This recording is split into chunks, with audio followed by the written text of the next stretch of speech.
Mr. Downey, we're here with us with Brother to Brother. We're going to do a short interview. We've been interviewing the staff and the young men that are involved in the program. And so how are you today? I'm doing just fine, as a matter of fact. Good to see you again. So tell me, how did you get involved in Brother to Brother? You wouldn't believe this. While in the hospital, coming down the elevator, Okay. this Mrs. Skillman happened to be in the elevator also. Okay. And she just kind of cornered me and said, I want you to be a part of the Brother, because that was as we trying to get started. Right. And so she was telling me a little bit about it. She said, so why don't you do this?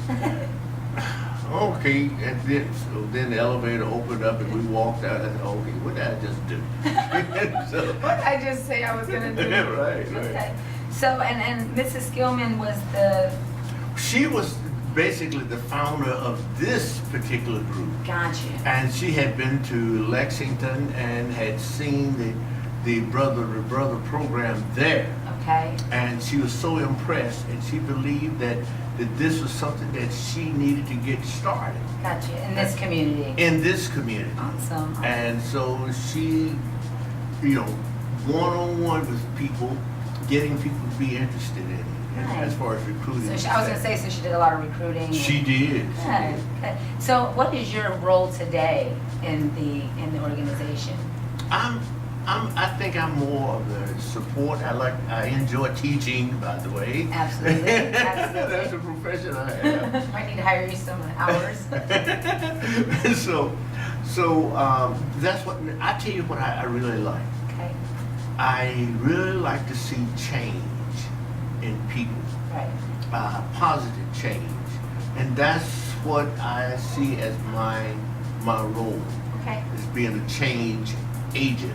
Gotcha. And to see the light come on in these boys' heads and say, wow, I can do that. Right, and believe in themselves. Exactly. That's awesome. So how long have you been part of the Brother Brother, from the very beginning? From the very beginning. Oh, wow. And so how many young men that you interacted with did you find that took some of the skills from Brother to Brother and either moved on and mentored other young men, or have gone on to do, other things, whether it be military or college or?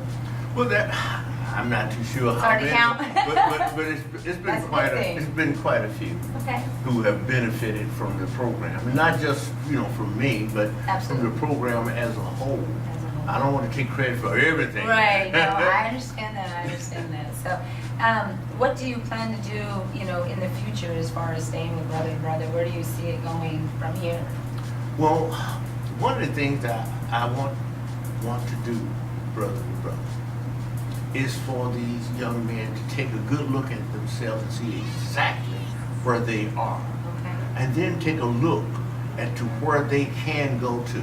Gotcha. And Kind of give them a vision. yes, for them to have a vision that they own Right.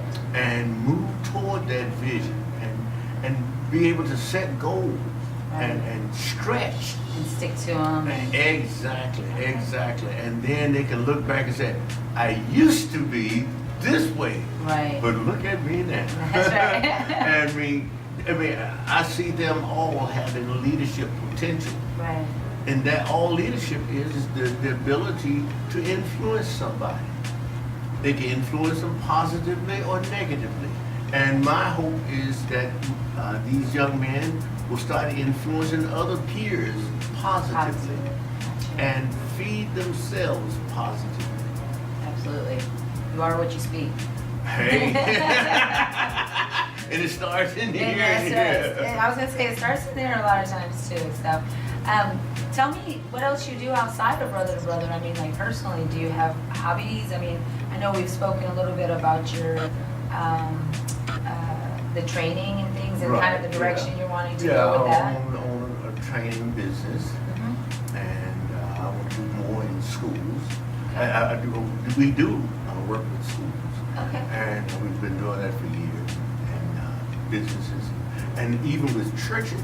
Conflict in church. Sure, well, it's everywhere, unfortunately. So now, what was your question? in terms of what else do I do in terms of hobbies? Sure, like your personal. I love singing, and sometimes I heard you sing. You were singing to my little girl the last time we were here. Oh my goodness. You started singing. You just broke down song. Music, I grew up in music, Okay. you know, from 6 years old. Oh wow. I love gardening, Really? even on the hot days. I need you to fix my tomato plant. What you talking about? And I love gardening. You know, that kind of work outside. Now, if you ask me to do a bunch of stuff on the inside of the house, forget it. That's not me. Solely dirt and plants. Yeah. Okay. I grew up on a farm that's just sharecropper in North Carolina. Wow. In other words, we did not own the land and own the equipment or anything, Right. and we were not poor. We were poor. But anyway, but just being attached to the dirt, Right. to the earth, Right. is still in me, and I like to see plants, seeds grow Yeah. and be fruitful. The same way I like to see people Right. when they're planted. Don't you wish you could prune people like you can a plant? I need pruning myself. A lot of pruning. I was saying, I think we all need a little pruning. And so life in itself has to do with growth, but also the pruning away of things that we should not have attached to us, Right. and that are holding us back. So I'm glad you asked that question. Yeah, good. Anything else you'd like to share with us today? Well, I can just say it's been a pleasure working with you. Well, thank you very much. And I'm looking forward to this year. I tell you what, I'm going to be introducing to the Brother to Brother program the song that they probably already know, and that's called "Break Every Chain." Okay. Break every chain. Can you sing us a little bit?